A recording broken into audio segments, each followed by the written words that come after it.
தமிழ் நாவல் களம் என்ற தலைப்பின் கீழே எனது சில ஆதங்கங்களை இன்றைக்கு வெளிப்படுத்த நான் நினைக்கிறேன்.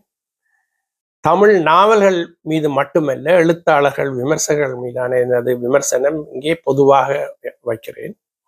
எனக்கு தெரிந்த நான் படித்த இலக்கிய அறிவின் பிரகாரம் ஒரு சமூகத்தை நாங்கள் அறிவதற்கு கற்பனையற்ற எழுத்துக்களை வாசிக்க வேண்டும். உதாரணமாக இலங்கை போரை பற்றி நாங்கள் அறிந்து கொள்வதென்றால் பத்திரிகையாளர் டிபிஎஸ் ஜெயராஜ், இக்பால் அத்தாஸ் போன்றவர்களை நாங்கள் வாசித்தோம். அவர்கள் முடிந்தவரை, இங்கே முடிந்தவர்கள் என்ற முக்கியம், முடிந்தவரை உண்மையை வெளிக்கொண்டு வந்தார்கள்.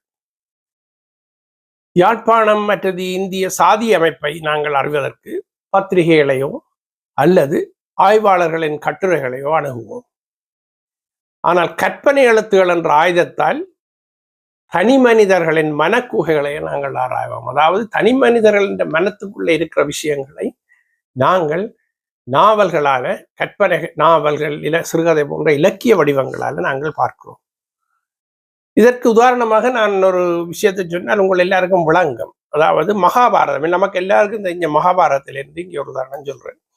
போர் முடிஞ்சது, அதாவது 18 நாள் போர் முடிந்த பிறகு பாஞ்சாலி தலைவிரிகோலமாக வந்து உபபாண்டவர்கள் இறந்து விட்டார்கள் என்று தனது விருப்பத்திற்குரிய அர்ச்சுனனுடன் கூறும்போது அர்ச்சுனன்லே பார்த்தால் எந்த ஒரு ரியாக்ஷனும் இல்லை. ஆனால் அதற்கு முன்பு சுபத்திரையின் மகன் அபிமன்யு போரில் இறந்த போது அவனது சோகம், அவனது சபதம், அதன் பின் நடந்த போர் எல்லாம் நமக்கு தெரியும். அது ஒரு பெரிய ஒரு மகாபாரத போர்லையோ குருஷேஸ்திர போர்லையோ ஒரு முக்கியமான நிகழ்வாக நாங்கள் பார்த்திருக்கிறோம். பல இடங்கள்ல, படங்கள்லையும் பார்த்திருக்கிறோம்.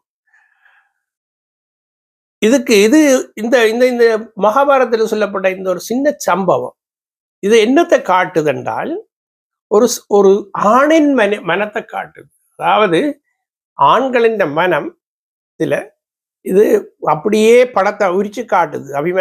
அபிமன்யு தனது மகன் என்று அவனுக்கு தெரியும், அர்ச்சுனனுக்கு நிச்சயமாக. ஆனால் உபபாண்டவர்கள் அதை உங்கள்கிட்ட விட்டுக்கொள்ற. அப்ப இந்த ஆணின் மனம் இன்னமும் நம்மிடையே நிழலாக தொடர்கிறது. சோ மகாபாரதம் எவ்வளவு அழகான தனி மனித பண்புகளை பல இடங்களில் எடுத்து காட்டுகிறது என்பதை என்னால் தொடர்ச்சியாக சொல்ல முடியும். ஒரு விதத்துல மகாபாரதம் ஒரு எழுதுற ஆளுக்கு, ஈவன் பேசுற ஆளுக்கு ஒரு அமுத சுரபி மாதிரி அள்ள அள்ள அதுல இருந்து தொடர்ச்சியாக வந்து கண்டிருக்கேன். இப்ப நான் என் நோக்கம் மகாபாரதத்தை சொல்லுவது இல்லை. ஆனால் இப்போ நமது நவீன இலக்கியங்கள்ல நம்ம என்ன நடக்கிறது என்பதை நாங்கள் புரிந்து கொள்வோம். ஈழப்போரை புரிந்து கொள்ள விமர்சகர்கள், அதில் முக்கியமாக தமிழ்நாட்டு விமர்சகர்கள் என்ன செய்கிறார்கள் என்றால், நமது ஈழத்து போர் நாவல்களை வாசிப்பதாக சொல்கிறார்கள். உதாரணமாக இந்திய அமைதிப்படையின் நடத்தை அறிகிறதுக்கு அவர்கள் தமிழ் நதியின் பாரதியின் நாவலை வாசிக்கிறார்கள். ஆனால் என்னை பொறுத்தவரை நான் என்ன சொல்றேன், போரை பற்றியோ இந்திய விஷயத்தை பற்றியோ ஆராயறதுக்கு யாழ்ப்பாண பல்கலைக்கழக ஆசிரியர்கள் எழுதிய முறிந்த பனையோ அல்லது புரோக்கன் பல்மேரா என்ற அந்த அவர்களது அறிக்கை தான் ஒரு முக்கியமான ஆவணம்.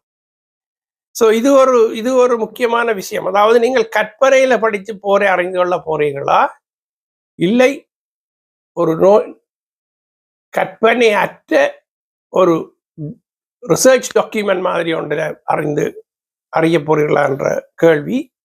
அது இதுக்கும் நீங்களே பதில் சொல்லுங்கள்.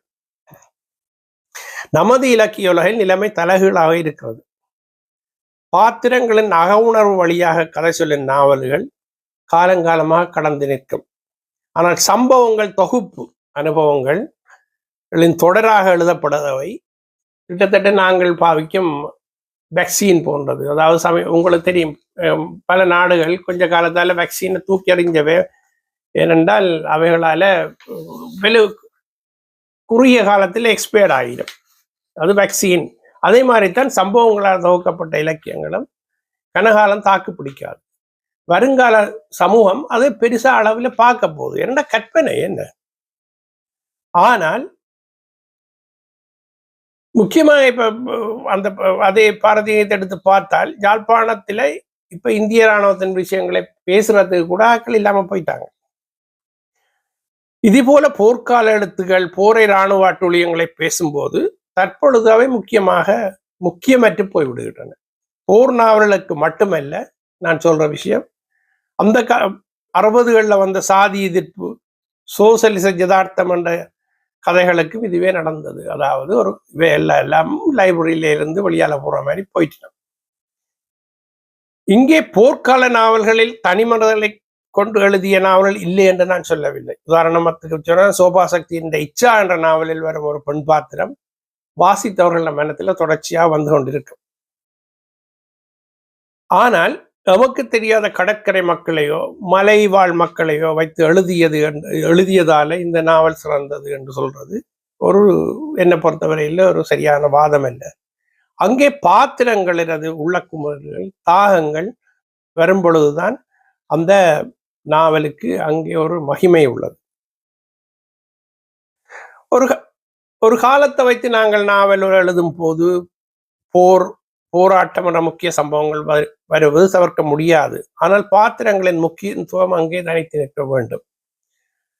அதே வேளையில் கற்பனையற்று உண்மை சம்பவங்களை நாங்கள் எழுதி வரலாற்று நூல்களாக நாங்கள் எழுதினால் அந்த புத்தகங்களுக்கு ஒரு காலத்தில் வேல்யூ இருக்கு. அது என்னென்னா, அது ஒரு ரிசர்ச் செய்கிறவர்களுக்கும் அவர்களுக்கும் அந்த காலத்தை புரிந்து கொள்றதுக்கும் ஒரு வரலாற்று அடுத்த சந்ததியினருக்கு நாங்கள் விட்டு செல்கிற ஒரு வரலாற்று பதிவாக இருக்கும். இது ஒரு உதாரணமாக நான் சொல்ல விரும்புகிறேன். என்னென்றால், சமீபத்தில் ஒரு நண்பர் வெளிநாட்டில் நடந்த விஷயங்களை வைத்து ஒரு ஆக்கம் ஒன்று எழுதியிருந்தார். எழுதி போட்டு இதை அவருக்கா வாசிச்சு பாருன்னு கேட்டபோது நான் வாய்ச்சி போட்டு சொன்னேன். அதாவது அந்த வெளிநாட்டில் இருந்து ஆட்கள் என்ன மாதிரி போடுறாங்க, ஆழ்கடத்தல்லதுகளை பற்றினது. அப்போ நான் சொன்னேன், இவைகள் எல்லாம் பார்க்கறதுக்கு உண்மையான விஷயங்கள் போல இருக்கு.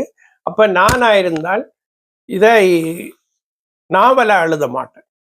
நாவலா எழுதினீங்கன்னால் அதன் கன்னிமை போய்விடும்.